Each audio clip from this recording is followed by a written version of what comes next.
because I think that's going to be really at the front of their mind, who's going to be able to be that administrator for the future. But what comes to your mind first, David? Well, to be honest, I don't really know what the Cardinals were thinking. Right. I worry too much Nobody on that does. level.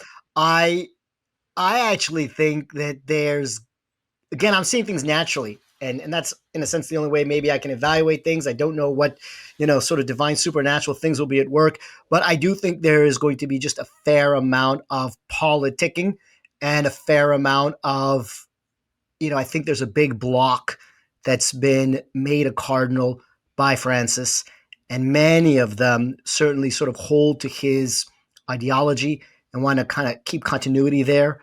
I think even among some of the ones that are more moderate, they will not want to necessarily give an appearance to the world that the church is changing dramatically and quickly, like changing course. A big boat just it's not supposed to change course too quickly. Now, I think Francis has dramatically changed the course, although we've been getting these jarring shifts for years now, really ever since I would say Pius XII. So um, I actually expect them to sort of line up, if you will, and I hate using these terms because we should in the church and they shouldn't exist, but along like party ideologies. Mm. And that concerns me because there's definitely not enough of a number to elect the kind of Orthodox faithful Pope I think we would need. I'm not sure if you read it, but Liz Yor had an interesting idea. I don't think it can work at all for a lot of reasons. But Liz Yor was saying that, if you could get at least a third of the popes who could deadlock this to prevent the 2/3 majority from getting, let's say, a negative candidate, that then there could be some leverage that way. Although, upon further read, I don't think you'd have the Cardinals who sort of stick together, lock arm in arm to push that through and to persevere in that, especially with all the pressure from the world and the other Cardinals to get this done. They have to stay locked up in the Sistine Chapel. They're there in the Vatican. They can't leave until this is done. But even then, I was reading more, and it turns out that John Paul II and Pope Benedict XVI already sort of adjusted the rules so that I think by law, this thing isn't really supposed to go past about 13 days of deliberation. And at that point in time, you just have to take the two leading men and then get one from there. So I don't think that deadlock is possible. And so I do think politics and ideology is going to play a big role here. And I am very concerned because I think, kind of in my gut, and also with the message of Fatima, that things are going to continue to worsen in the church and the world until we get the Pope that consecrates Russia to the Immaculate Heart of Mary. I think we're going to get basically like a Francis part two. Mm. Let me offer a slightly different perspective. Please do. This is, of course, something that is it's going to be on a lot of people's minds. And again, nobody knows what's in the minds of all these cardinals. But one reason why I think more conservative-leaning good Catholics can have some hope for maybe a a move in another direction is if we look at the types of cardinals that Pope Francis made. Something very interesting to keep in mind is that Pope Francis, he's a part of a much older generation, and he could not even really be put in the box of some of these younger bishop progressives who are much more open about their ideology. If we think Francis is bad, many of those types, it's much worse. Francis did get bothered by some of these. He got bothered by some of the of course, the German bishops seeming to just go a bit too far too quickly for him. And this led to a very obvious shift in the types of people he made cardinals. And something we saw is Pope Francis went from really selecting these ideologues to go with him early in his pontificate. And we saw a shift, and especially these past 3, 4, even 5 years, to Pope Francis emphasizing people on the peripheries being in the cardinalate.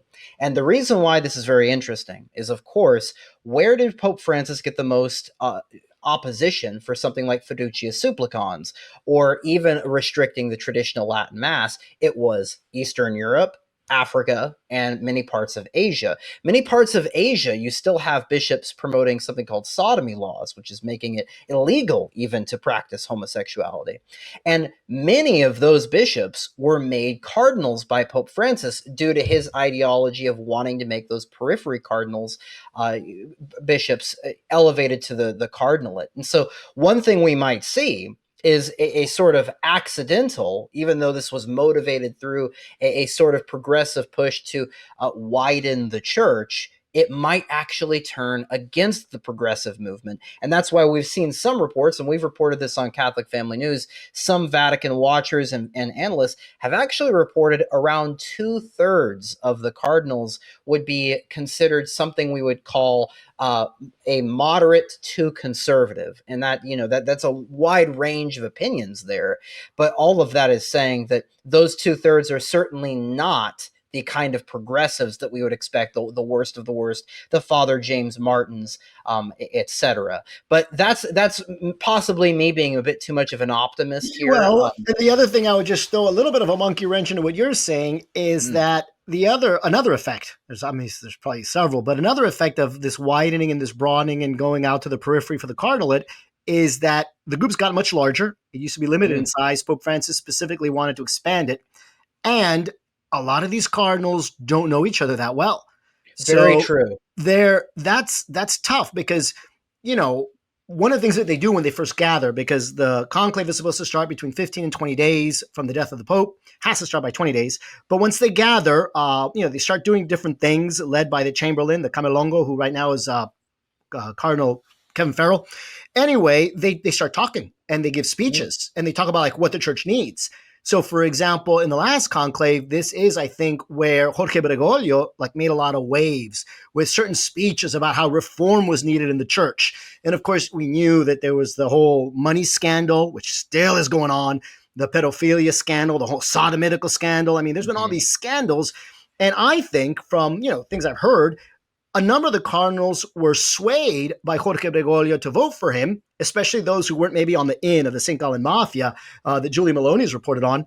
And they were swayed by these speeches. And they thought because he was relatively unknown to them. So they believed the things they were hearing.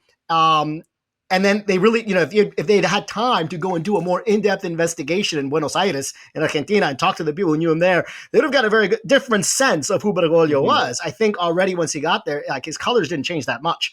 And so that's a concern with the broadening and the widening and of this understanding that there's more moderates. And depending on the speeches they give, I mean, those are pivotal. And I think a lot of the Cardinals will be getting to know each other and where they stand and having to accept at face value what they're being told by this or that individual. And so the question becomes, are you really being honest in what you really believe and what you're really going to push forward? So that's a tough one that I don't know. And the worst thing is if you do get a deceptive man in there who is sort of deceptive in these speeches, then he can, in fact, continue a much more revolutionary process within the church. And again, see, I'm basing this a lot less on these human considerations because I see them from all sides. I am, though, what I know for certain, and this is supernatural faith and hope, is Our Lady of Fatima's message. I know Mm. things get worse and continue to get worse as we drive towards the annihilation of nations, that there is a great apostasy within the church, even into the highest levels. And I know that continues and worsens until a pope will consecrate Russia to the Immaculate Heart of Mary as she has requested. Then Russia converts, and then we have this period of peace, and things will dramatically change. But until then, I certainly don't think we deserve a respite. I think people need to get a lot more serious about doing prayer and penance for the Pope in reparation for our sins and in heeding Our Lady's message. So more than, I mean, that's really the reason why I think we're going to get a worse Pope, because I just think we're not listening to the message of Fatima. Not enough people are paying attention to what Our Lady said, and the 100 years are coming very quickly to an end. Very true, and something on the message of Fatima too. I'm sure most of your audience is familiar with this, but anybody who might be new, the third secret that we got, and we did not get the full thing. I'm very confident in that. But I'll just say for those who might have been reading things about this, that was not about John Paul II and the assassination attempt. No. That's very obvious. And but if you read that at face value, just what we have of the third secret, I think it's very obvious that it's talking about something somewhat catastrophic, and it's something that is also it involves the Roman pontiff, and a Roman pontiff that, to my reading of it, and I've seen some slight different readings of it.